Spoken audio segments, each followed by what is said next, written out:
안녕하십니까? 오늘은 13장 편도함수에 대해서 공부하겠습니다.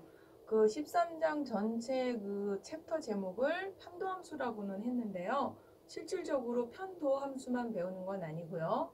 이변수 함수, 삼변수 함수, 다변수 함수들을 배우면서 그 함수들에 대한 극한이라든지 미분, 즉 도함수 혹은 편도함수 말고 방향도함수 등 그 이변수 함수에서 나올 수 있는 도함수들을 배우고 그거를 극값까지 구하는 그런 내용을 배운다고 할 수 있겠습니다. 그래서 우리가 일변수 함수에서 미분을 배운 걸 가지고 걔네들 접선의 방정식을 구하거나 극대극소를 구하듯이 13장 전체 내용은 다변수 함수 중에 주로 이변수 함수를 배우면서 그 이변수 함수에 대한 미분들, 그 다음에 그 미분들을 이용해서 극대극소까지 구하는 내용으로 전체 내용이 구성되어 있다고 보시면 되겠습니다. 그래서 제목만 보면 편도함수만 딱 배우나? 라고 생각을 할 수 있는데 그렇지는 않습니다. 그래서 그러다 보니 우리는 편도함수 들어가기 전에 이변수 함수의 어떤 그 의미, 정의도 중요하지만 그래프 특히 굉장히 중요합니다. 그래서 오늘부터 아마 다음 시간까지는 계속 이변수 함수의 어떤 그래프를 공부할 건데 교과서에는 그래프가 몇 개 없는데 선생님 너무 많이 하는 거 아니야? 라고 생각을 하실 수 있을 것 같은데요. 교과서에 그 같은 1절 시작할 때 보시면 극한을 구하라는 문제, 사실 제가 하는 문제보다 훨씬 더 그래프보다 훨씬 더 복잡하고 어려운 것들이에요. 근데 그래프를 모르니까 그냥 이변수 함수의 극한을 계산으로만 이해하지 그 함수 뜻이 무엇인지 모르고 이변수 함수 극한은 이렇게 계산하는 거야 하고 계산 방법만 익힌다든지 이런 건 다소 의미가 없을 뿐만 아니라 13장 내용도 그렇지만 저 다음 챕터 14장에 가면 이 배운 이변수 함수를 그냥 미분, 도함수들만 하는 게 아니라 적분을 합니다. 그래서 그 적분에서 최적과 부피 등등을 구하려면 우리가 일변수 함수에서 한번 떠올렸을 때 미분까지는 그렇지만 적분할 때 그래프 관계를 잘 모르면 그 사이의 넓이라든지 이런 걸 절대 구할 수가 없죠. 그것처럼 이변수 함수에서도 다음 챕터에서 그 부피들을 구할 때 그 부피를 구하려면 그래프가 곡면이 어떤 게 위에 있고 밑에 있는가 이런 걸 정확하게 알아야만 여러분이 걔를 식을 세울 수도 있고 계산을 할 수도 있어요. 그러다 보니까 그래프가 머릿속에 떠오르지 않으면 식도 잘 떠오르지 않아서 저는 이제 참고적으로 13장과 14장 전체를 다 아울러서 이변수 함수 시작하기 전에 그래프가 어느 정도 개념이 명확하게 이해돼야 된다 생각을 해서 실질적으로 교과서의 연습 문제보다는 조금 쉽지만 제 생각엔 기본적이고 여러분은 좀 어렵다고 생각할 수 있지만 최대한 기본부터 시작을 해서 기본 어떤 그래프 보는 패턴을 먼저 공부하기로 하겠습니다. 그러면 이제 오늘 교과서 내용 말고 조금 그래프를 하기 때문에 제가 추가 이렇게 부연 설명을 했고요. 그럼 이변수 함수의 구조 먼저 보고 그래프를 한번 공부하겠습니다. 그러면 이변수 함수 어떤 구조를 보려면요. 다변수 함수 우리가 지금까지 배웠던 일변수 함수 어떤 구조였죠? 수 하나에서 수 하나로 보내는 그래서 뭔가 보통 흔히 쓰는 x변수의 변화 관계 예를 들어서 자주 쓰는 x제곱이라든지 기타 등등 뭔가 관계가 있을 때 그 변화된 결과값을 y로 받는 즉 수 하나에서 하나로 가는 이런 관계가 지금까지 배웠던 우리의 함수였어요. 그럼 지금 하려고 하는 다변수 함수 중에 이변수 함수라고 하는 건 처음에 보내는 수가 하나가 아니라 지금처럼 두 개로 바뀝니다. x가 아니라 xy 두 개의 숫자 세트를 보내는 거죠. 그래서 두 수 세트를 보내서 보내진 그 변화 관계 예를 들면 얘가 x제곱 플러스 y제곱이라든지 기타 등등 이런 뭔가 관계에 의해서 변화된 결과값을 하나의 숫자 z로 받는 그래서 두 개의 숫자를 보내서 하나의 숫자 결과로 받아지는 이런 구조를 갖는 게 우리는 이변수 함수라고 보시면 돼요. 그러면 삼변수 함수 먼저 가서 또 잠깐 볼까요? 삼변수 함수는 그럼 당연히 숫자 하나를 변하는 값 하나로 보내는 게 아니라 세 개를 보내서 걔네들에 의한 결과, 즉 예를 들어서 얘를 쉽게 x제곱, y제곱, 예를 들어 z제곱 이런 변화 관계가 있다. 그럼 이 변화에 의한 결과값을 w다 라고 해서 하나의 함수 결과값으로 받는, 즉 세 개의 변수에 의한 결과값이 하나의 숫자로 나타나는 이런 구조를 갖는 게 삼변수 함수라고 볼 수가 있겠죠. 그럼 우리는 3차를 넘어서 일반적인 n변수, 다변수, 좀 더 보편적인 n변수 함수는 보내지는 숫자가 하나, 두 개가 아니라 n개까지. 그랬을 때 그 n개 변수 변화에 의한 결과값은 하나의 숫자로 나타나는 이런 구조를 갖는 게 다변수 함수의 구조라고 볼 수 있어요. 그러면 다시 앞으로 가서 우리가 그래프 공부를 한다고 그랬거든요. 그러면 이런 구조는 이해를 했어요. 구조는 그런 구조를 갖겠구나 이해를 했는데, 그럼 그래프들은 어떻게 될 것이냐.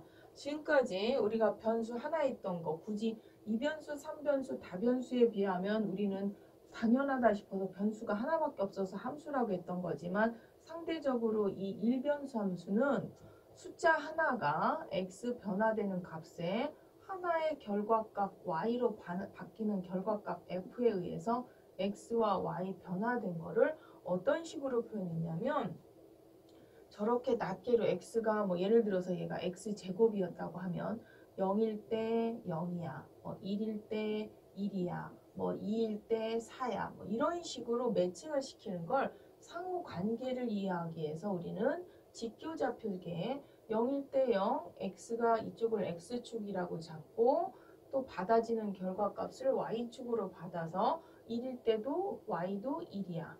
x가 2일 때 y는 4야. 이런 식으로 서로 상호 관계를 직교화된 관계로, 즉 하나의 실수선상과 또 하나 받아지는 실수선상의 데이터를 하나의 직교좌표화된 관계에서 그림을 보통 그렸던 거죠. 그래서 x제곱이다. 지금 칸이 좁으니까 양의 방향만 그리면 이렇게 됩니다. 그럼 오늘 하려고 한다는 이변수 함수는 어떻게 되냐면, 보내지는 어떤 변수 값들 자체가 하나의 숫자가 아니라 두 개의 숫자의 세트, 일명 2차원 벡터처럼 2차적인 어떤 두 개의 숫자 세트로 가는 거예요. 그거에 의한 결과값은 하나로 나타나는, 하나의 숫자로 나타나는 이런 관계죠. 그러다 보니까 xy 평면에 있는 이미 보내는 값이 어떤 a, b다 혹은 x, y다 이런 어떤 평면에 있는 점으로 나타나는 것을 함수 변화에 의해서 결과값을 하나의 z축이라고 하는 또 하나의 값으로 나타나지는 이런 관계로 가는 거예요. 그러면 이쪽에는 값을 이렇게 갔어. 0일 때는 0으로 가. x제곱이 아까처럼 예를 들어서 얘가 x제곱 플러스 y제곱은 하고 이렇게 0으로 가. 하면 이렇게 0, 1,1일 때는 2로 가. 이런 식으로 이렇게 매칭을 시켜서 그림을 그리려다 보니까 상호 관계가 조금 이해하는데 불편하다 해서 우리는 하나의 이 z축을 또 하나의 서로 상호 관계처럼 연결시키기 위해서 x축, y축, z축을 서로 직교가 되게 3차 공간에 표현을 했죠. 그래서 얘네들을 이체화시켜서 x좌표, y좌표가 이거일 때 함수값 fxyz는 이거야. 이래서 이제는 3차 공간에 이렇게 그림이 나타난다는 얘기죠. 이변수 함수는. 그래서 이변수 함수는 이런 구조. 그래서 우리가 이제 1변수가 아니라 이제 우리가 당분간 이변수 함수는 이와 같이 3차 공간에 곡면으로 그래프가 나타날 수밖에 없어요. 그러면 구조나 그래프 타입을 배우니까 그 다음 페이지에 가서 또 한번 아까 얘기했던 3변수는 그럼 어떻게 되느냐.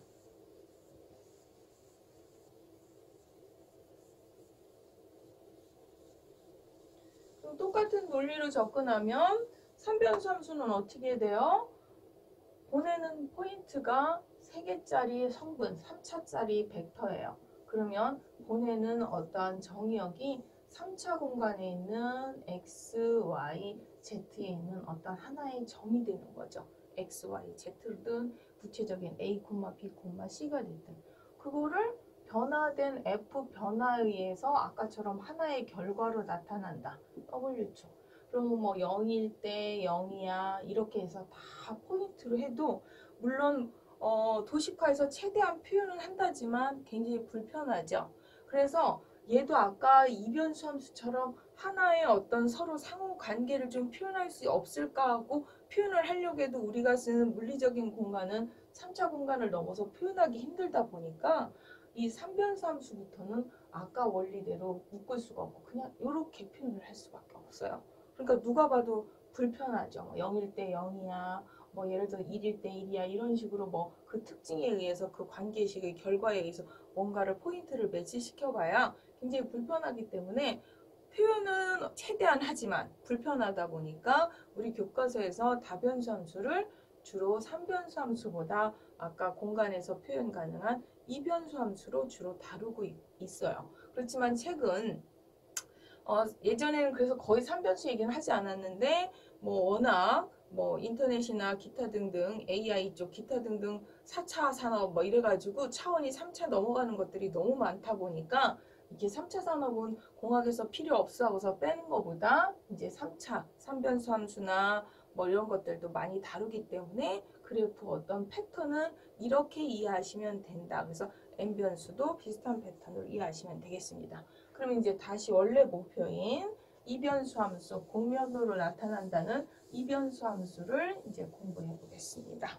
그럼 이변수 함수 중에 첫 번째, 우리가 상수 먼저 뽑아봤어요. 관계가 어떤 z는 상수 k다. 그럼 이런 그래프들은 어떻게 될 것이냐? 그러면 이 z는 k를 그림으로 직관적으로 보면 의외로 쉬워요. 근데 이제 얘가 쟤를 먼저 직관적으로 설명을 해주면요. 여기에 있는 x와 y와 상관없이 k예요. 분명히 이변수 함수 x, y인데 그냥 z는 k다. 그럼 x와 y와 상관없이 k라는 얘기거든요. 결과 지금 정지샷 있듯이 x하고 y가 상관없이 일정한 상수 k이기 때문에 마치 여기 있는 xy 평면에 일정한 상수 지금 1로 잘라놨는데요. 이를 획일적으로 똑같이 유지하는 그런 평면이 되는 걸 알 수 있어요. 근데 얘를 그렇게만 이해하고 가시면 그냥 너무 그림만 이해하시는 거라 앞에서 배웠던 우리가 평면의 방정식과 한번 같이 연결을 시켜서 이해를 한 다음에 이 그림을 또 이제 한번 확인해 볼 건데요. 그럼 얘는 그래? 지금 그래. XY와 상관없이 일정하게 지금처럼 상수값 다 2를 가져서 이렇게 평면을 갖겠구나. 뭐 직관적으로 지금 이해가 되시는 분도 있지만 이해가 안 되셔도 뭐 그렇게 평면이 되나? 라고 하는 것보다 앞에서 우리가 평면의 방정식 지난 시간에 이렇다고 배웠어요. 그럼 얘하고의 관계는 어떻게 될까를 한번 떠올릴 필요가 있어요. 그럼 이 z는 k다는 이 방정식으로 바꾸면 z는 k다에서 a는 0, b는 0, c가 1, d가 k인 그런 평면의 방정식이 되는 거고 그때도 평면의 방정식에서 그림 그리기 제일 쉬운 방법은 절편들을 확인하는 게 제일 좋다고 그랬어요. 그럼 절편을 확인했더니 x, y에다 0 집어넣으면 여기는 0을 집어넣을 필요도 없이 이게 나오니까 z는 k라고 하는 그런 절편을 갖겠죠. z축 절편. 그래서 아까도 얘기했지만 지금 이제 동떨어지게 지난 시간에 배웠던 평면 방정식과 오늘 이변수 함수를 별개의 내용처럼 설명하기가 그래서 연결시키려고 제가 이쪽 내용을 앞에 내용하고 지금 얘하고 독립적인 게 아니라 같이 연결됐다고 해서 이렇게 했지만 얘는 사실은 조금 더 그림을 쉽게 이해하면 x, y 변수와 상관없이 항상 일정한 상수 z값은 높이값은 k를 유지하는 그런 그래프가 되겠죠. 그러다 보니까 K가 지금 1로 멈춰놨지만 K가 2일 때, 3일 때 쭉 그거에 대해서 뭐 달라지겠죠? 그래서 제가 영상 하나 만들어 봤습니다. 한번 확인해 보겠습니다. 이와 같이 K 값이 지금 1일 수도 있고 뭐 해서 쭉 올라가서 5가 됐든 7이 됐든 올라가서 뭐 이런 그 K 값에 따라 이 평면이 유지된다는 거죠. 이해가 되셨습니까? 그래서 Z는 K도 평면이었다. 이변수 함수에서. 이런 예를 하나 확인해 봤고요. 그 다음 예를 한번 보겠습니다. 그러면 이제 갑자기 이변수 함수 z하기로 해놓고 y는 2, 얘는 또 뭘까? 그러면 이변수 함수 중에 xy 있었던 그 y입니다. 다른 y가 아니라. 그러면 식을 먼저 보기 전에 그림 여기 지금 같이 그림 띄어져 있듯이 그림은 얘는 뭐냐면 xy 얘기가 없어요. xy 얘기가 없으니까 x 참 z가 없는 거죠. xz와 상관없이 y만 2를 유지하면 돼요. 그래서 여기서 지금 y가 2인 포인트 얘를 기준으로 xz가 무엇이든 상관없이 y는 2를 유지하는 이런 평면 그래프가 되는 거예요. 그러면 오히려 직관적으로 그림이 쉽네 라고 하지만 결과 그림이 평면이에요. 얘도. 그럼 이 평면을 지난 시간에 배웠던 평면과 또는 기타 등등 앞에 있는 내용하고 좀 연결을 시키기 위해서 y는 2라는 그래프, 그럼 얘를 지금 평면이 아니라 만약에 1차원적인 선에서, 즉 선에서 y는 1이다. 1차원적. 그럼 얘는 y축이 이렇게 있을 때 0이 있고 얘는 2인 한 포인트가 돼요. 즉 y는 2라고 하는 게 초등학생이나 중학생한테 얘기했을 때 y는 2, 그러면 상수, 일명 숫자, 하나의 스칼라값, 포인트로 이해를 할 수 있어요. 근데 그게 아니라 내가 지금 하고 있는 건 하나의 선이 아니라 평면이야. R2 평면이라고 하는 지표좌표계에서 y는 2다. 우리가 지난번에 앞에서 했나 모르겠는데 그럼 이런 지표좌표계 R2 평면에서 y는 2다. 그러면 얘는 2차원 xy 지표좌표 중에서 x액이 빼고 y는 2니까 x하고 상관없이 y가 획일적으로 2를 유지하면 되는 이런 직선이 되는 거죠. 그래서 이때는 포인트였다면 이때는 뭐가 되는 거냐면 선이 되는 거죠. 2차원에서는. 그러면 3차원에서는 뭐가 되느냐? 아까도 얘기했지만 x하고 z가 무엇이든지 상관없이 그 모든 xz 포인트에 대해서 어떤 포인트든 상관없이 y값은 2를 유지하는 뭐가 되겠어요? 평면이 되는 거예요. 그러다 보니까 이와 같이 R3 상에서는 얘가 평면이 됐어요. 평면이 됐죠. 그러면 평면 방정식 아까도 Z는 K에서와 똑같아요. 그러면 이렇게 이해를 했을 때 평면은 이해가 됐고 다변수 함수로 이해됐지만 지난 시간에 앞에서 도형에서 배웠던 평면과 어떤 관계가 있느냐? 그럼 그 평면 방정식에서 봤을 때는 어떻게 돼요? 아까처럼 뭐 xj 개수가 0이고 여기에서 아까와 똑같이 0, 여기도 0, b는 1이고 d가 2인 그런 방정식과 같은 거예요. 그래서 이게 앞에서 우리가 평면을 배우고 다변수 함수에서도 평면이 가끔 나와요. 그러면 그때 그 평면은 그 방정식으로 외우고 여기서 나오는 건 또 이변수 함수라 또 이렇게 이해해야 되나 하고서 어떻게 다른 구조, 다른 카테고리처럼 이해하는 학생들이 가끔 있더라고요. 그래서 다른 게 아니라 같은 거고 얘를 걔 앞에서 배웠던 거랑 연결시켜주면 그런 거지만 얘는 제가 조금 어떤 의미로 썼냐면 이런 차원에서 y는 같은 어떤 상수 2가 됐든 a가 됐든 이런 상수면 내가 하는 차원, 지금 다루고 있는 고려하는 상황이 1차원적이면 포인트지만 2차원이면 선이고 3차원이면 면이 돼서 같은 식이라도 차원에 따라 얼마든지 다른 걸 의미한다는 걸 꼭 좀 알았으면 좋겠다는 차원에서 의도적으로 상수 2를 집어넣어서 지금 한번 확인을 해보았습니다. 그래서 x는 상수도 똑같은 논리가 되겠습니다. 그러면 그 다음 예를 또 하나 해보겠습니다. 이거 영상 한번 얘도 2만 있는 게 아니니까 한번 확인해 볼까요?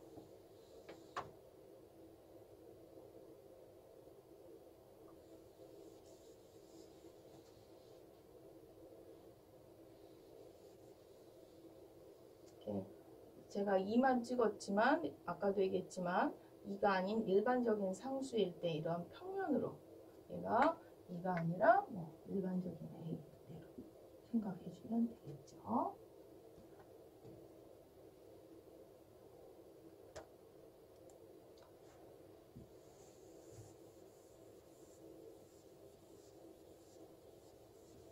그 다음 Z는 X, 이제 드디어 상수가 아닌 식이 나왔네요. 이변수 함수 fxy에 x 정도 한번 처음 집어넣어 봤습니다. 역시 얘도 이제 바로 그림 보기 전에 이 Z는 X, 즉 얘가 아까 되겠지만 지금까지는 fxy가 다 상수였다면 식으로 들어온 거예요. 그럼 얘는 이런 우리가 알고 있는 평면 방정식 관점에서 봤을 때 누가 봐도 A는 1이고 B는 0, C는 마이너스 1, D가 0인 상태니까 그림은 안 봤지만 아 쟤도 평면 방정식이 되겠구나 라는 걸 알 수 있을 것이고 앞에서 배웠던 절편 개념으로 보면 이렇게 되고 y절편은 존재하지 않는 상태 이렇게 되는데요. 그러면 이것만 봐서는 그림이 조금 쉽게 아까처럼 잘 안 떠오르면 XZ 평면으로 한번 따져봐요. 제가 이제 X와 Z에 대해서 돼 있으니까 XZ 평면을 따지려면 일명 XZ 평면을 따진다는 얘기는 Y 값이 0일 때 먼저 XZ 평면은 Y가 0일 때가 XZ 평면이 되겠죠? 그러면 XZ 평면인 Y가 0일 때는 저기 Y 얘기가 없으니까 이거예요. 여기까지 이해가 돼요. 그러면 같은 XZ 평면을 조금 평행 이동시킨 Y는 1, 아까 Y1, 2가 어떤 평면인지 다 배웠죠? 그 XZ 평면을 쭉 움직이는 평면이 되는 거 보셨을 텐데요. 그럼 Y가 이제 1인 평면. 걔를 따져도 저 시계는 y가 없으니까 x하고 z의 관계는 이렇게 y가 2일 때도 이렇게 그럼 모든 k에 대해서 모든 수에 대해서 x와 z는 이런 관계를 유지하기 때문에 결국은 이 관계를 모든 y에 대해서 유지되는 거예요. 그럼 이 그림을 y축으로 쭉 뭐 해주면 되는 거예요? 평행 이동시켜주면 되겠죠? 그러다 보니 이 그림이 어떻게 되냐면요. 지적을 지우겠습니다. 아까 되겠지만 얘가 첫 번째 x가 y가 0인 이 xz 평면에서 z는 x라는 요 선관계, 직선관계 유지하는 걸 y가 1이든 2든 3이든 와도 똑같이 그 관계를 각도가 좀 잘 이해가 되시나요? 유지되는 상태로 움직이는 거죠. 그래서 지금 이쪽 측면으로 보시면 이게 지금 X축하고 Z축하고 그 관계에서 두 개가 일직선 이런 상태를 유지하는 이 직선이 Y축을 쭉 따라서 Y가 1이 됐든 2가 됐든 3이 됐든 어떠한 Y에 대해서 그 상태를 유지하는 상태의 이런 평면 그래프가 되는 거죠. 그래서 이 그림 동영상으로 찍어서 한번 확인을 해보겠습니다.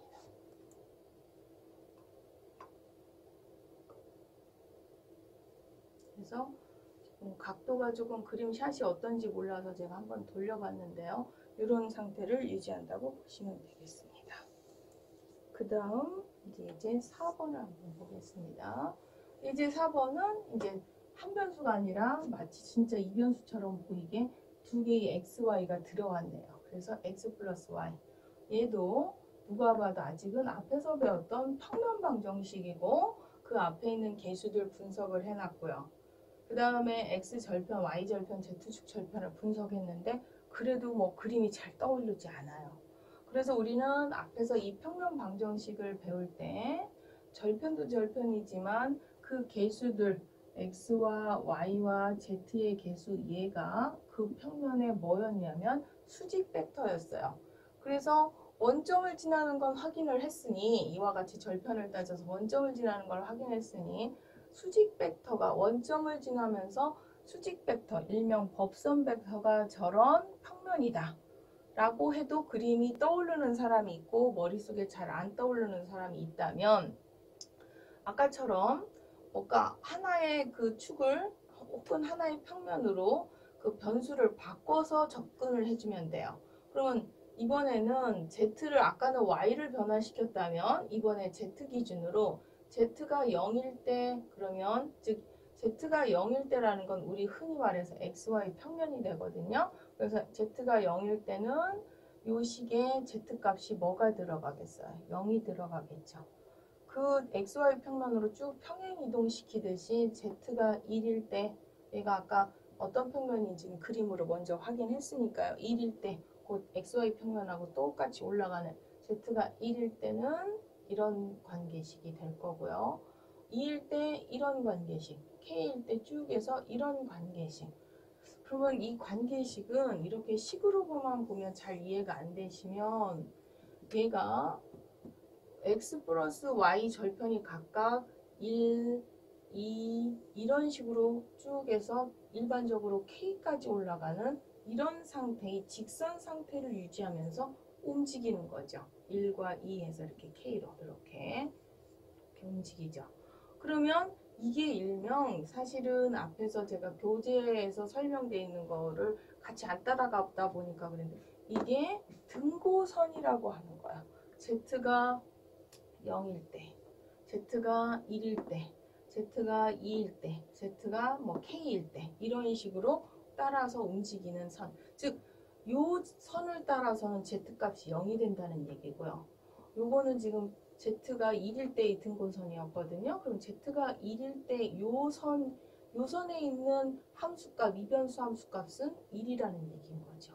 그럼 이 직선을 따라서, 즉 x 플러스 y가 2인 이 직선상에 있는 모든 xy는 함수값을 다 얼마를 갖는다는 거냐면 2를 갖는다는 거죠. 그래서 평면 중에 정의역에 요 선에 있는 함수값은 2를 갖고 요 선에 있는 함수값은 2를 갖고 요 K선에 있는 함수값은 K를 갖고 얘는 0을 갖는, 그래서 요 선에 따라서 함수값 칭이 Z축 값이 달라지는 그런 특징을 갖고 있고, 뭐 이런 거는 나중을 위해서 미리 설명하면 Z는 K에 따른 등고선이라는 의미로 받아들여집니다. 그러면 XY 평면 단면으로 봤을 때, 이 단면으로 봤을 때 얘가 이렇게 이 선을 따라서 Z값을 뭐 0이, 이때는 Z값이 지금 이 선 따라 0, 1, 그 다음에 2 뭐 이렇게 해서 K를 갖는다. 의미 파악을 한 거를 공간상으로 같이 떠올리실 수 있어야 돼요. 그래서 완성된 결과의 공간 그림을 한번 확인을 해 보겠습니다. 이 그림은요. 지울까요? 좀 너무 지저분한가? 잠시만요. 지우고 다시 영상을 보여드리겠습니다.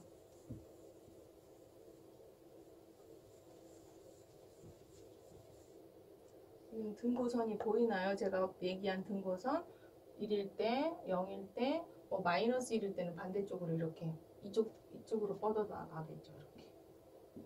이렇게 이 등고선에 따라서. 그래서 지금 제가 그건 한 번 더 볼까요? 요 영상 1일 때, 2일 때, 3일 때, 4일 때 이런 식으로 그 선에 해당하는 등고선일 때의 Z값들을 제가 한번 처음이라 등고선을 의미를 지금 잘 계속 평면이 퍼런데 모르겠어 할까봐 제가 등고선을 지금 확인을 한번 확인시켰고요. 그 다음 이제 그래프 한번 확인해 보겠습니다.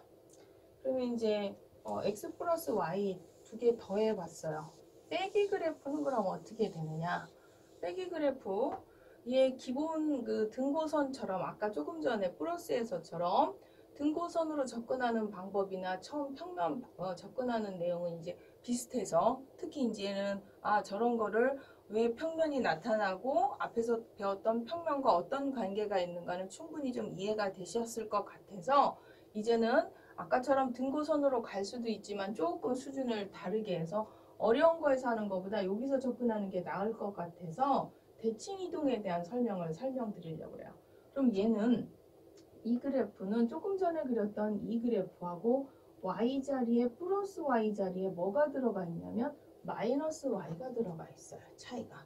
그럼 우리가 일변수 함수에서 예를 들어서 y는 fx다 라고 하는 식이 있을 때 여기에 있는 x 자리에 예를 들어서 마이너스 x를 집어넣은 y는 f의 마이너스 x다. 그럼 우리는 얘는 x가 아닌 상대 y에 대해서 대칭 이동이었죠. y축 대칭 이동, 상대 변수에 대해서 얘를 기준으로 반대로 대칭 이동이 됐듯이 지금도 마찬가지예요. 이 변수인데 y 자리에 뭔가 마이너스 y가 들어갔다. 그럼 y와 상관없는 xz에 대한, 즉 xz 평면에, 아까는 선이었다면 1변수라 지금은 xz 평면이 되겠죠. 그래서 xz 평면에 대해서 대칭 이동인 상태의 그래프다. 그래서 아까 이 평면이 기억이 나시려나 모르겠지만 x 플러스 y 그래프가 얘 등고선은 다시 또 그려야 되네요. 등고선은 어떻게 됐어요? 이런 이쪽 방향으로 1, 2 이런 식으로 가는 등고선을 갖는 그래프였다면 제 같은 경우는 그럼 어떻게 되겠어요?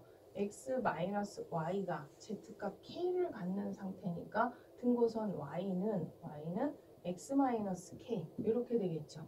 그래서 이쪽 지금 마이너스 쪽 그래프에 대한 등고선은 얘가 이렇게 되겠죠. 이게 0일 때가 y는 x지만 1일 때는 이쪽 마이너스 1, 마이너스 2 이런 쪽으로 가는 여기 지금 x축이고요. 지금 단면 등고선만 분석한 y축. 그래서 우리는 아까 얘는 z는 이거에 대한 등고선이라면 얘의 등고선은 이렇다고 보시면 돼요. 그래서 단면으로 봤을 때 아까는 이쪽으로 이렇게 뻗어져 가는 평면이었다면 이쪽은 우리가 일명 x축의 양의 방향과 그 다음에 y축의 음의 방향 이쪽 방향이죠. 이쪽 방향으로 쭉쭉 뻗어져 올라가는 등고선이 이렇게 올라가는 이쪽 방향으로 같이 이렇게 이거에 따라서 같이 이쪽으로 올라가는 이런 상태의 그림. 너무 그림이 삐뚤어졌네요. 그래서 여기가 1이면 여기도 같이 1, 2면 같이 2 이런 식으로 3이면 3. 등고선은 아까 기본적으로 했기 때문에 생략하면 이쪽 방향으로 뻗어져 올라가는 평면인 걸 아실 수가 있을 겁니다. 그래서 이런 그림을 갖는 거고요. 그래서 얘 이제 등고선 개념보다 여기에선 제가 뭐를 설명해 주고 싶었냐면 변수가 이렇게 바뀌면 보다시피 XZ 평면에 대칭 이동이 된다. 뭐가 바뀌었을 때 y가 플러스와 마이너스 관계면 y와 상관없는 XZ 평면에 대해서 이쪽 평면으로 가던 걸 이 평면에 XZ 평면에 대해서 대칭 이동시켜서 이렇게 된다. 이런 대칭 이동을 쉬운 거에서 이해를 해야 굉장히 복잡한 함수에서도 대칭성을 활용할 수 있을 것 같아서 여기서는 대칭성 설명을 좀 해보았습니다. 그 다음 그림을 한번 보겠습니다.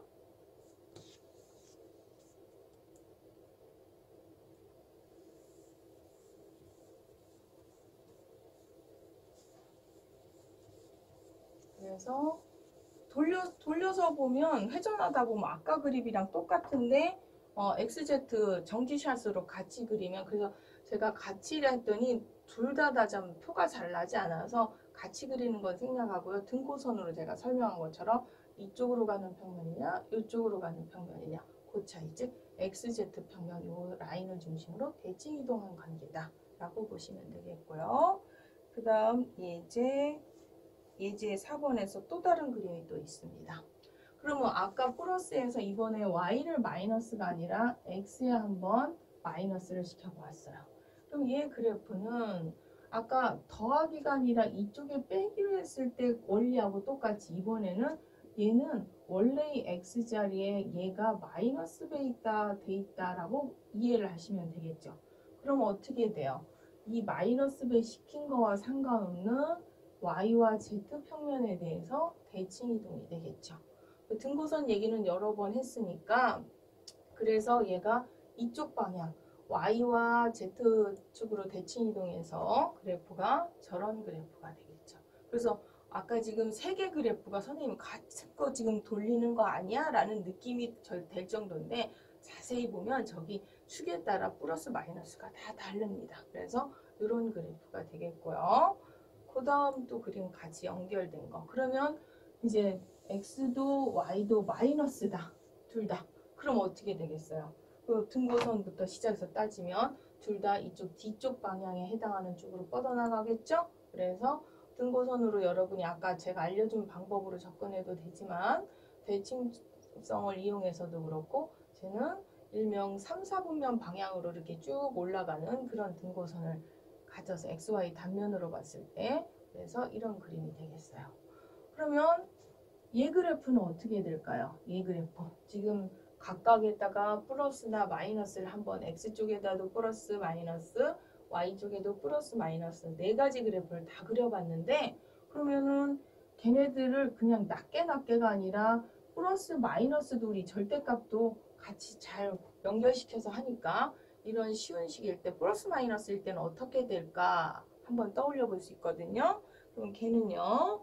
그 다음 예제가 바로 그 그래프입니다. 걔는 실질적으로 결과 그림은 아까 얘기했듯이 얘가 x, y가 둘 다 플러스일 때 이쪽, 또 y가 마이너스일 때, 또 x가 마이너스일 때, 이쪽 뒤에는 x, y가 둘 다 마이너스일 때, 걔네 네 개를 다 모아놓은 상태의 그래프 중에서도 다 z값이 다 양의 값만 나타나는 이런 모양의 그래프가 되겠죠. 그래서 아까도 얘기했지만 이것들을 각각 다 대칭이동, 처음 그 방향을 뭐 xz 평면, YZ 평면으로 다 대칭 이동시켜 놓은 상태의 그림이 되는 거죠. 좀 어느 정도 이해가 되셨나요? 그랬더니 얘 보니까 뭐 좀 떠오르시는 거 없어요? 뭐 지금 우리가 너무 심각한 이변수 함수에 뭐 플러스 마이너스 대칭 이동 뭐 등고선 얘기하다 보니까 얘 모양이 뭐야 라고 하지만 제 눈에는 약간 피라미드 모양을 뭐 물론 수학적으로 그 사각뿔이라고 할 수도 있지만 얘는 피라미드를 뒤집어 놓은 것처럼 보이더라고요. 그럼 우리는 요거를 이렇게 이변수 함수로 접근하다 보니까 피라미드를 뒤집어 놓은 모양이지만 그러면 자주 쓰는 저 피라미드를 원래 이렇게 편하게 뾰족한 점이 불편하게 이렇게 올라가지 않고 얘를 거꾸로 밑으로 내려보려면 어떻게 해야 될까 생각해 볼 필요도 있잖아요. 그럼 이렇게 불편한 피라미드를 안정감 있게 내리려면 일명 이 XY 평면에 대해서 대칭 이동시켜야 되겠죠. 그럼 이 XY 평면에 대해서 대칭 이동, 아까도 얘기했지만 그 평면으로 대칭 이동시킬 때 마이너스 배를 시키면 돼요. 그러면 XY 평면이니까 이번에는 Z에 대해서 마이너스를 붙이면 XY, Z와 상관없는 XY 평면에 대해서 대칭 이동 상태가 되겠죠. 그래서 얘를 불편하게 이렇게 올려져 있는 이 피라미드를 이 XY 평면에 대칭 이동을 시키려면 XY와 상관없는 Z에 마이너스를 붙이면 그 다음 그림에서 여기에 이렇게 안정감 있는 뾰족한 게 밑으로 내려가 있는 이런 그래프가 된다는 걸 아실 수가 있습니다. 이해가 좀 되셨나요? 이렇게 그래서 이렇게 누가 봐도 피라미드가 안정감 있는데 근데 왜 피라미드가 저렇게 땅굴 밑에 있느냐 평면 밑에 있느냐 뭐 해저 피라미드도 아니고 뭐 땅굴 피라미드도 아니고 너무 밑으로 수면 밑에 있다. 그럼 얘를 어떻게 하면 돼요? 얘를 올리고 싶어요. 이렇게 피라미드를 또 이렇게 올리고 싶으면 어떻게 돼요? Z축에 지금 꼭지점이 0이 와 있는 걸 이렇게 Z축으로 위로 올려주고 싶은 거죠. 그럼 나는 피라미드 높이를 한 누구 마냥 몇천 미터, 몇백 미터 이런 게 아니라 난 5미터 정도 뭐 이렇게 5만큼 평행 이동시켜 볼 수 있죠. 그러면 얘가 해수면 위로 올라오는 땅 위로 올라오는 피라미드를 만들려면 그 다음 그래프를 한번 보세요. 얘는 이제 그 다음 그래프가 먼저 대칭이동 설명을 좀 정리를 해놨네요. 그러면 대칭이동 정리하고 갈까요? 이변수 함수의 지금 대칭 상태의 그래프 강조를 했는데요. 아까도 얘기했지만 y자리에 마이너스 y다. 그러면 y와 상관없는 x, z 대칭 그 평면에 대한 대칭 이동이라고 보시면 되겠고요. 원래 함수의 x자리에 마이너스 x배가 되어 있는 상태는 이 x와 상관없는 yz에 대해서 이 평면에 대해서 대칭 이동 관계 그 다음에 저 함수 기준 함수에 대해서 z에다 마이너스 z를 집어넣으면 z와 상관없는 xy 평면에 대한 대칭 이동 상태의 그래프를 갖는다고 이런 대칭형을 이룬다고 보시면 되겠습니다. 그래서 각각의 어떤 평면에 대해서 대칭성을 이용하면 여러분이 그래프 파악을 좀 쉽게 하실 수 있을 것 같아서 대칭 이동 설명을 했고요. 그 다음 이제 아까도 얘기했지만 평행 이동으로 조금 쓱 넘어갔어요. 평행 이동 아까 그림에서 먼저 설명했듯이 얘 밑에 있는 이 피라미드를 나는 한 5m, 50m든 뭐 5m든 올리고 싶다. 그럼 5만큼 평행 이동을 시키려면 여기 있는 z 자리에 어떻게 해요? 우리가 일변수 함수에서 갑자기 저게 왜 저렇게 돼? 라고 하는 사람 다시 한번 확인해 주면 일변수 함수에서 y는 fx다. 그럼 평행 이동할 때 어떻게 했어요? 내가 x축으로 a만큼 평행 이동한다. 그러면 그 이동한 방정식은 x자리에 x-a를 집어넣으면 이동한 방정식이 되듯이 뭐 y면 y-b, 지금은 3변수라 z는 z-5를 집어넣으면 z축으로 5만큼 평행 이동한 그래프가 된다. 그래서 그 z는 식으로 얘를 다듬다 보니까 이와 같은 방정식이 나오고 그 방정식을 그림으로 제가 실습한 결과를 올리면 이런 우리만의 수학적인 피라미드를 만들었다고 보시면 돼요. 조금 이왕 칼라를 할 거 조금 황금빛으로 파라오 마냥 황금빛으로 칼라를 좀 집어넣었으면 좋았을 텐데 칼라가 황금빛이 없더라고요. 그래가지고 그냥 조금 뭐 황금빛이 없다면 조금 강렬한 색깔 보라색으로 한번 칼라를 넣어봤습니다. 그래서 우리 수학에서 할 수 있는 피라미드를 한번 완성시켜 보았어요. 그러면 마지막에 제가 이제 대칭 이동 말고 평행 이동 얘기를 했잖아요. 그럼 Z축 하나에 대한 평행 이동 나왔는데요. 나머지 변수, X 변수나 Y 변수에 대한 평행 이동도 같이 한번 공부를 하고 넘어가요. 그럼 아까 거기서 평행 이동을 간단하게 했는데 Z축 말고 X축이나 Y축 평행 이동도 원리는 똑같아요. 기본형 처음에 준 여기에 있는 이 방정식에 x자리에 x-a가 들어갔으면 x축으로 a만큼 평행 이동이고요. 그 다음에 그 y자리에 y-b가 들어가면 y축으로 b만큼 평행 이동이 되는 거고요.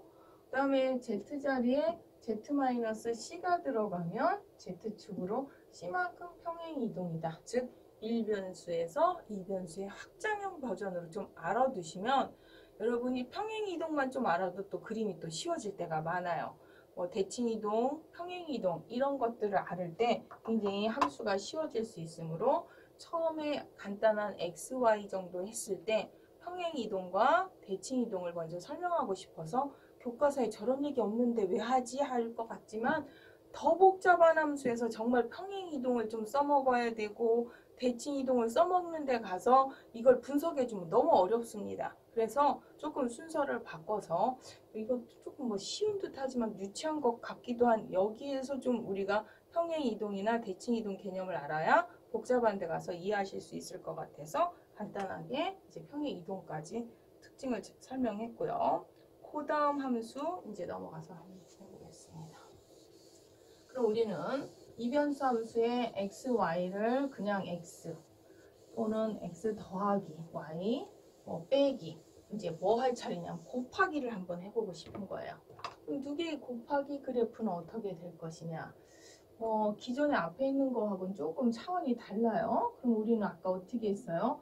얘는 누가 봐도 평면은 아니에요. 근데 평면일 때 내가 마지막 예제에서 어떤 연습을 했냐면 좀 평면의 식으로 분석은 되지만 그림이 잘 이해가 되지 않을 때 특히 z 함수값 얘가 k일 때 그때 만족하는 xy가 뭐냐라는 등고선 즉 여기서 z가 여기서 k일 때 그러면 x 이걸 만족하는 xy가 함수값 z가 k를 만족하는 요 식이 바로 뭐라고 했냐면 등고선이라고 했어요. z는 k를 따라가는 등고선.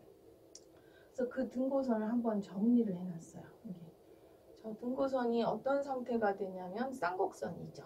앞에서 이 직선하고는 조금 클래스가 다르죠. 쌍곡선.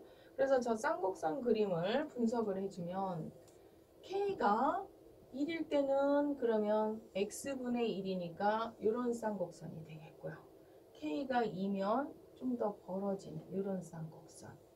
물론 지금 k가 지금 1일 때, k가 2일 때 이쪽도 같이 똑같이 양의 방향의 어떤 그 k를 가질 때에 대한 등고선이고요.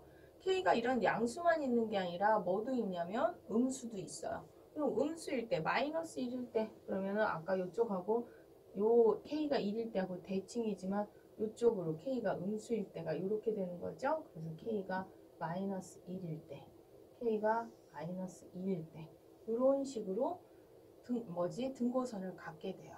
그걸 가지고 얘를 가지고 우리가 얘는 이 등고선 가지고 입체가 이렇게 돼를 떠올려서 이해를 하셔야 되는데 쉽지가 않습니다. 사실은. 그래서 얘를 지금 한번 결과 그림 먼저 한번 보시면요.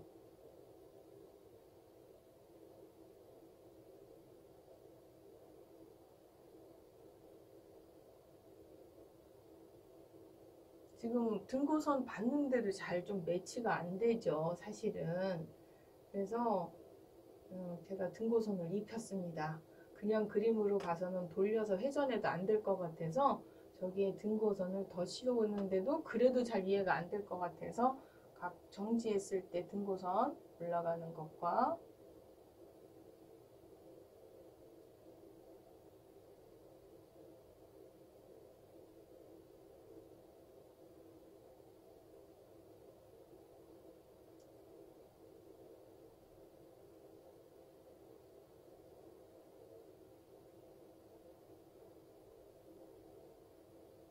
여기에 지금 전선으로 나타난 거 의무 방향의 등고선으로 내려갈 때 마이너스 방향인데 지금 안 보여지는 부분이 저렇게 표현되고요.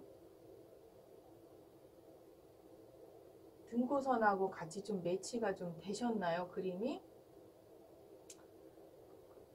최대한 다양한 각도와 다양한 방향에서 이해를 시키려고 이제 등고선까지 이렇게 해서 추가해서 입혀서 그림을 했는데도 아마 이것만 봐서는 좀 잘 이해가 안 되실 수도 있어서 제가 얘 그림이 조금 더 잘 이해가 되려면 이 절대값 그래프 다 음의 방향이 있는 거 말고 양수 방향으로 다 올렸을 때, 즉 얘와 얘의 관계는 어떤 상태예요? 함수값을 다 양수화 시킨 거죠. 그래서 지금 밑으로 내려가는 부분 때문에 여러분이 아무리 뭐 등고선을 막 돌려드리고 뭐 해도 잘 이해가 안 되실 것 같아서 절대값 버전 하나 그래프를 추가적으로 그래야 좀 이해가 될 것 같아서. 그럼 절대값 그래프는 등고선은 뭐 똑같은 패턴이니까 양의 이런 상태입니다. 다 올라가는 거.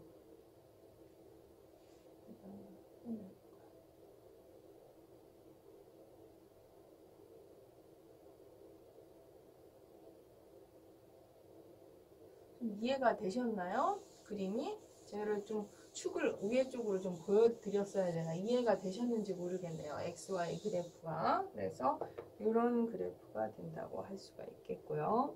그러면 이제 X하고 Y를 곱해 보았다면 나누어 보는 거죠. 나누어 봤을 때. 일단 식 가기 전에요. 그래프 보기 전에 나누면 늘 특별한 멘트가 없어도 분모가 0일 때 함수값이 없어요. 즉 y가 0일 때. 즉 그 얘기는 이 3차 공간에서 y가 0이라는 건 숫자 포인트나 선이 아니라 평면이라고 그랬죠. 그래서 y가 0인 xz 평면에서 함수값이 없는 불연속 상태이면서 얘 등고선 식으로 분석하면 이렇게 돼서 y는 뭐 k분의 1x 직선이 되는데요. 직선 K에 따라서 K가 1일 때, 2일 때 쭉 따라서 등고선인데 뭐 그러면 이 등고선 K가 1일 때는 이런 직선이고 2일 때는 거꾸로 2분의 1로 갔고 3일 때는 3분의 1 가다가 K가 커져서 이게 K가 1일 때, K가 2일 때 함수값이 지금 커질 때 얘기하는 거예요. 3일 때서 쭉 무수하게 커지면 얘가 거의 지금 어느 축에 다다르냐면 X축으로 굉장히 접하는, 그래서 K가 거의 N에 가까워지면 X축에 접하는 상태가 되는데, 즉 거의 X축에 다다랐을 때 이 함수값은 아주 큰 무한대 상태로 갈 때가 그렇게 되는 거죠. 그래서 무한대로 상태로 갈 때 이렇게 X축에 거의 다다르는 상태. 그렇지만 그 XZ 평면에서는 함수가 끊어져 있는 이런 그래프를 갖게 돼요. 물론 지금 K가 음인 반대쪽도 똑같은 패턴이고요. 그래서 얘 그림을 한번 보시면요.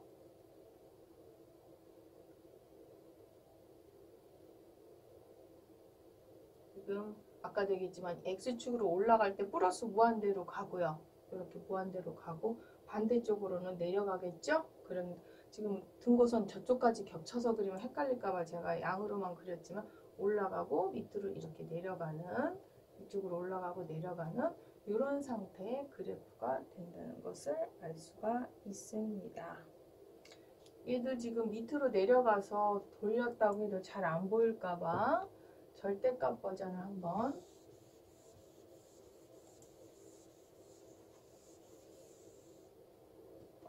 절대값 버전을 한번 그려봤습니다. 절대값 버전 밑으로 내려갔던 거 다 올려놨거든요. 그래서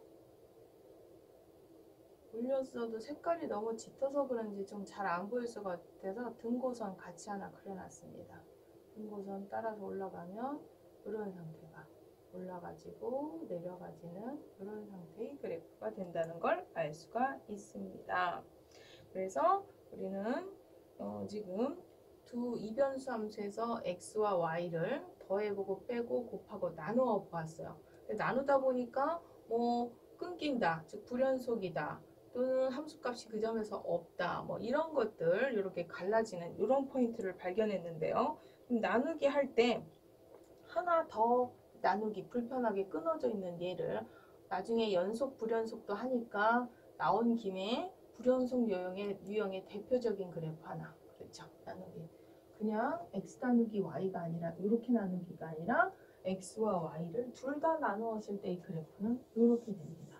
이 그래프는 아까도 얘기했지만 식은 저렇게 써놨지만 분모인 x와 y가 뭐이면 안 돼요? 얘가 0일 수가 없죠. x와 y가 0이 돼서는 안 돼요. 즉 x도 0일 수 없고 y도 0일 수가 없어요. 그럼 x도 0일 수 없고 y도 0일 수 없다는 건 yz평면과 그 다음에 xz평면에 함수값이 없어서 이렇게 평면마다 뚝뚝 다 끊어져 있는 상태에 이런 그래프, 물론 등고선도 쌍곡선으로 나타나긴 하지만 양일 때 음일 때 아까 쌍곡선하고 비슷한 유형에 해당하는 그래프지만 이렇게 나타납니다. 그래서 이 그래프는 이 평면 단위로 다 끊어지는 아주 대표적인 불연속 함수의 그래프가 되겠죠. 이해가 되셨나요? 그래서 이 그래프 설명드렸고요. 그럼 우리는 지금 1차에 대해서 곱하고 나누고 해봤어요. 이제 2차로 한번 들어가 봅시다. 2차식도 처음에 일변수 x제곱 이거부터 시작을 해봐요. 그러면 얘 그래프는 y 얘기가 없으니까 y가 0이든 쭉 2, 3 어떠한 k든 xzy 관계는 항상 이 관계를 유지한다고 했으니까 아까 그림 연습했듯이 x와 z 단면이 이러한 2차 포물선이면 그 y값이 0일 때든 1일 때든 2일 때든 이 관계를 쭉 이 모든 y에 대해서 쭉 유지해서 마치 y축으로 평행 이동시킨 상태를 유지한다는 걸 아실 수가 있죠. 그래서 저렇게 변수 하나가 없을 때는 그 변수를 뺀 나머지 변수에 대해서 그림을 그린 다음에 이렇게 평행 이동을 시켜주시면 되겠습니다.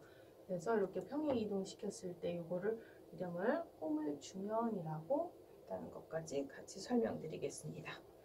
그럼 이제 x제곱으로 넘어와서 x 하나였다면 이번에는 x제곱 플러스 y제곱으로 넘어왔습니다. 그러면 얘도 어떤 z값에 대한 등고선을 분석을 해봤어요. 이렇게 됐더니 분석하니까 z가 0일 때는 원점인데 z가 1일 때는 이런 식이 나왔다는 건 중심이 원점이고 반지름이 1인 원이죠. 얘는 중심이 원점이지만 반지름이 조금 더 커진 루트 2인 원을 가져요. 그럼 이 얘기는 이런 원 안에 있는 모든 xy들은 좀 이따 함수값을 다 얼마를 가질 거라는 얘기냐면 1을 가질 거라는 얘기죠.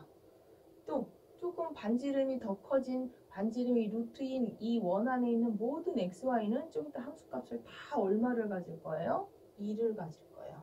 이와 같은 방식으로 k선을 따라서 k일 때는 반지름이 루트 k인 그러한 원 안에 있는 등고선을 가지며 그 등고선 안에 있는 즉 반지름이 루트 k인 원 안에 있는 모든 xy는 좀 이따 함수값을 k를 갖게 돼요. 그러면 지금 XY 평면, 즉 Z를 따라서 보통 등고선을 많이 표현하기 때문에 사실 이만큼만 가지고도 얘 그림은 어떻게 되겠어. 즉 반지름이 서서히 커짐에 따라서 원에 따라서 함수값이 커지니까 어떤 모양인지 알겠어 라고 할 수 있으나 얘는 다른 문제를 위해서 여기서 조금 더 공부를 더 했습니다. 그럼 우리는 일명 Z값 기준으로 이런 등고선을 따랐다면 만약에 얘처럼 쉽게 이해되는 그림도 있지만 복잡한 그림일 때는 이쪽 등고선으로 그림 분석이 안 될 때가 있어요. 그럼 어떤 방법도 있냐면 XY 평면이 아니라 XZ 평면으로도 접근할 수 있어요. 즉 아까처럼 Y를 따라서. 그래서 Y를 따라서 하면 방식이 똑같아서 그냥 제가 바로 K버전으로 써놨는데요. 중간 과정은 똑같아서 XZ 평면, 즉 Y를 따라서의 등고선 또는 나는 얘하고 얘를 분석해도 그림이 잘 이해가 안 돼 라고 하시는 분은 반대 X축을 따라서 등고선, 즉 YZ 평면에 대한 등고선, 중간 계산은 똑같아서 제가 생략해놨지만 이렇게 등고선을 따라서 분석을 할 수가 있고요. 참고적으로 쟤는 XY 평면일 때 누가 봐도 등고선이 원이었어요. 근데 얘는 XZ 평면을 따라가니까 그 등분선이 뭐냐면 포물선, 얘도 포물선인 거죠. 그래서 얘 완성된 그림, 제가 결과 그림 보여드리면 지우고 보여드릴게요. 영상. 이런 모양, 단면 XY 평면이 아까 되겠지만 원이고 이쪽 평면들은 등고선이 원이었죠. 그 다음에 XZ 평면 포물선, YZ 평면도 포물선, 여기도 포물선, 이쪽으로도 포물선, 이쪽 저쪽이 다 포물선이고 단면은 이런 원을 갖는 상태. 요거를 우리는 뭐라고 얘기하냐면 포물면이라고 얘기를 해요.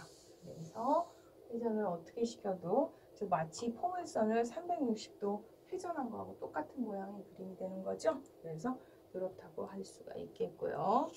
그러면 쟤를 조금 살짝 변형한 예제 10번으로 넘어가겠습니다. 예제 10번은 아까 우리가 여기 1일 때를 했어요. 근데 여기에 숫자 상수배를 살짝 했어요. 한 4 정도. 그럼 어떻게 돼요? 아까 알려준 것처럼 평면에 따라서, 즉 평면으로 이해하기 힘들면 Z를, Y를, K를 기준으로 등고선을 그린 거예요. 그리다 보니까 첫 번째 Z는 K일 때 아까 얘가 1일 때 원이었다면 얘는 지금 상수배가 바뀌다 보니까 타원이 되고요. 얘네들은 다 그대로 물론 포물선은 포물선인데 약간 상수 변형 있는 이런 포물선인데요. 얘는 어떤 거냐면 너무 실습을 여러 유형에 같은 것 같아서 아까 그 타원면에 단면이 원이 아닌 이런 그 축이 조금 길이가 달라지는 살짝 눌린 타원을 유지하는 그런 포물면. 그래서 얘는 타원 포물면이 됩니다. 그래서 내가 이쪽에만 상수 조절을 해놨지만 이쪽의 상수가 바뀌어도 여전히 타원 포물면. 1과 1이 아니면 단면이 살짝 그 길이에 따라 변화가 있는 그런 타원 포물면이라고 보시면 되겠고요.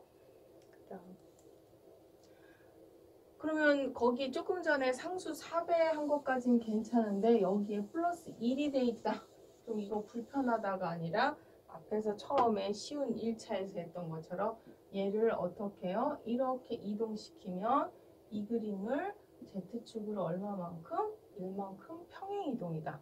그러면 아까 그 타원 포물면에 살짝 눌린 타원 포물면을 Z축으로 1만큼 머릿속에 충분히 이제 그림이 떠오르시죠? 그래서 그래프를 이해하시면 되겠고요.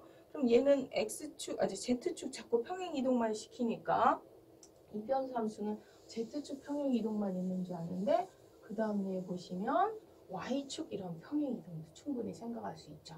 그럼 그 타원 포물면을 X축이 아니라 이번에 Y축으로 이만큼 평행 이동시킨 거. 머릿속에 굳이 이거는 영상을 띄우지 않아도 어떤 그림인지 머릿속에 이미지가 그려질 거라고 생각이 되겠고요. 그 다음 이제 예제 13번으로 한번 가보겠습니다. 예제 13번은요. 교과서 예제 8번이고요. 모든 교과서에 다 나오는 예인데요. 이제 제곱을 우리가 더하기까지 해보고 상수 조절 여기 밖에 숫자 막 더하기까지 다 해봤고 이거 뭐 했는데 여기서 이제 뭐가 차이냐면 앞에 거하고 마이너스 차이예요.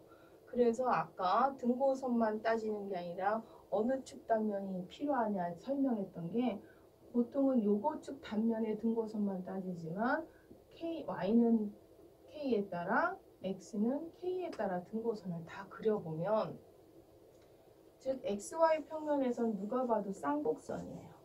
그 다음에 xz 평면 즉 y를 따라서는 포물선 그 다음에 yz x는 k를 따라서의 그 등고선은 또 역시 포물선. 근데 이게 도대체 물론 저 K마다 몇 개를 더 그려본 뭐 좀 더 자세하게 디테일하게 풀어보시면 머릿속에 떠오를 수도 있지만 이제 현장에서 수업 시간에 이 K에 따라 뭐 0일 때, 양일 때, 음일 때 막 다 해도 머릿속에 잘 떠오르지 않아서 제가 바로 그냥 그림 영상으로 결과 그림으로 나왔는데요. 그림 한번 같이 보시겠습니다. Z는 K에 따라서 포물선이 올라가지고 하는 거를 잘 안 보일까봐 아까 등고선처럼 접근을 해도 되고요. 저는 지금 단면으로 층으로 지금 선이 변하는 거 요 지금 층으로 지금 그림을 그려봤거든요. 이번에 이게 조금 더 이해가 더 선보다 이게 더 이해가 잘 되나 싶어서 단면 층으로 여러분이 그 변화되는 상황을 좀 그래서 이쪽으로 돌리면 이쪽 밑으로 내려갈 때는 이쪽 곡선이 발생하는 이런 그래프가 되는 거죠. 우리 교과서에 그림 있는데요. 교과서 페이지 개가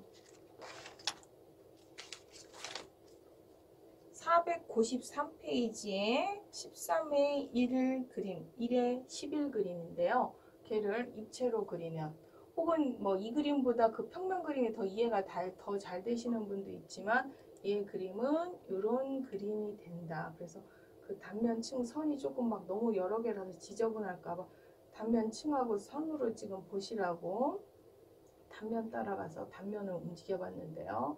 그래서 이렇게 위로 올라갈 때 이렇게 올라갔다가 밑으로 내려갈 때는 다시 이쪽에 넘어가는 게 아니라 반대쪽으로 밑으로 내려갈 때는 이렇게 되는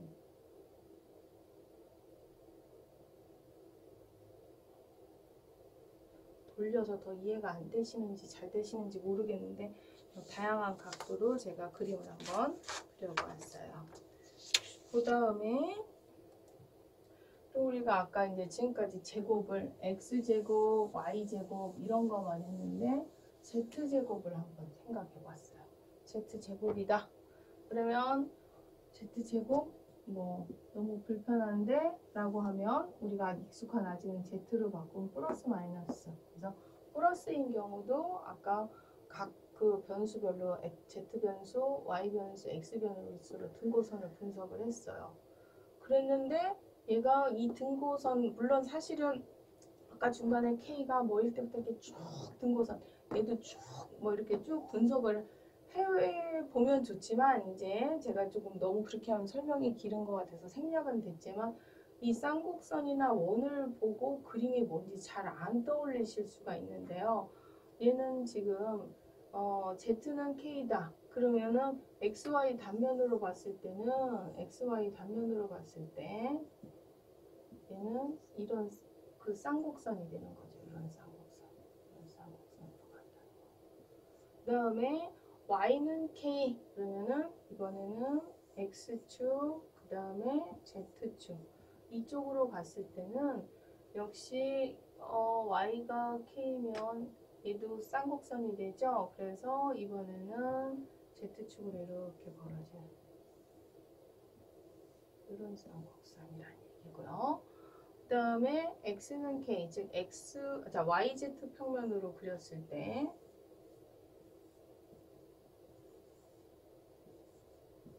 얘가 뭐가 된다는 얘기냐면 YZ 평면으로는 뭐 원이 된다는 거죠. 이렇게 원을 따라가는 이런 등고선. 그럼 단면 등고선 내가 뭐 줄여놨지만 좀 몇 개 정도 분석을 K를 이렇게 그림을 그려서 XY 단면, 여기 XZ 단면, 뭐 YZ 단면 등고선을 그려도 뭐 더 몇 개를 그린다 해도 잘 무슨 그림인지 안 떠올릴 수 있는데 결과 그림은요, 얘가 원뿔 그림이 돼요. 원뿔. 그래서 이 원뿔이 어떤 원뿔이냐, 여러분이 생각하는 그런 원뿔이 아니라 앞으로 눕혀져 있는, 잠시 그림 먼저, 그 뒤에 그림 먼저 글 빌려 갖고 올까요? 그러면 결과 그림에 있는 오늘 수업 마지막에 있는 거 그림 좀 잠깐 빌려 오겠습니다. 예. 요런 원뿔도 지금 얘는 타원으로 돼 있는데요. 요 원뿔이 지금 현재 우리가 했던 페이지에서는 어떤 상태냐면, 이 뿔이 Z축으로 이렇게 축으로 돼 있는 게 아니라 이 뿔 자체의 축이, 뿔축이 X축으로 눕혀져 있다고 생각을 해보세요. 이 원뿔 두 개가 맞물리는 이 뿔 자체가 그 뿔에 대한 축이 Z축이 아니라 X축으로 눕혀 있다고 생각하고 이 등고선을 한번 보시면, 제가 눕혀져 있을 때 우리가 보는 X축이 앞에 있을 때 YZ 단면은 분명히 원인 거 맞죠? 그 다음에 위에서 울면 위에서 내려보는 XY 단면도 쌍곡선이 보이죠? 그 다음에 XZ 단면도 제가 눕혀져 있다고 했을 때 XZ 단면도 이런 쌍곡선이 되는 거를, 저 축이 내려져 있을 때 X축, Z축 이렇게 했을 때 쌍곡선, XY축도 쌍곡선이 보이시려나 모르겠네. 이럴 줄 알았으면 제 그림은 원뿔은 너무 쉽다 해서 제가 뺐는데 이해가 되셨을려나 모르겠네요. 그래서 아까 그 우리가 지금 하고 있던 식도 원뿔 그림인데, 얘가 이 축에서 이렇게 앞으로 X축으로 내려져 와 있는 그런 원뿔 상태가 되는 거. 그래서 제 이쪽 기준으로 하면 얘가 이쪽으로는 뭐예요? 이렇게 쌍곡선. 이쪽 반대쪽 기준으로도 이렇게 이쪽으로 봐도 쌍곡선. 근데 단면으로는 원. 이런 상태일 때가 지금 그 원뿔인데, 우리는 앞으로 X축 앞으로 축이 내려와져 있는 상태의 그림이라고 보시면 되겠습니다. 그러면 현재 페이지로 다시 오시면요.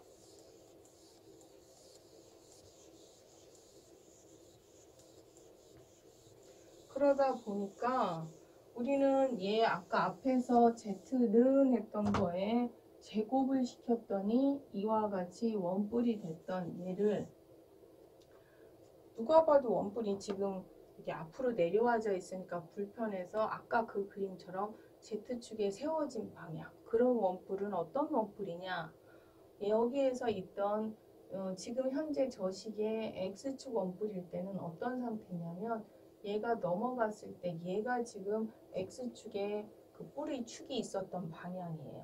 그러면 아까 그림에 있는 Z축으로 축이 있는 그 원뿔은 이런 방향, 혹은 Y축 옆으로 눕혀져 있는 원뿔을 필요로 할 때는 이런 방정식이 다 원뿔 방정식이라는 걸 같이 알아두실 필요가 있어요.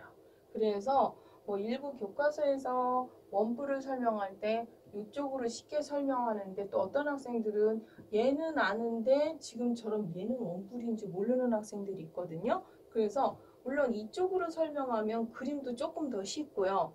아까처럼 그 그림에서 접근하기도 좀 쉬운데, 제가 너무 머리를 썼는지 모르지만 이걸로만 설명하면 또 이게 원뿔이고 얘는 원뿔 아닌 줄도 알고, 또 이거 설명하다 이걸로 왜 이렇게 원뿔을 돌려 하는 사람이 있는 학생들이 있어서, 제가 의도적으로 아까 저기에 제곱시켜서 이쪽 원뿔 먼저 설명을 하고요.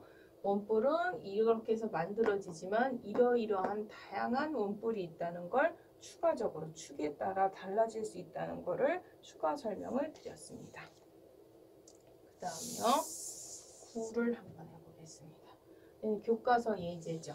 그러면 교과서에 있는 예제 7번 Z는 해서 하다 보니까 얘는 등고선, 교과서에 있는 것처럼 등고선이 그 K에 따라 원을 나타내요.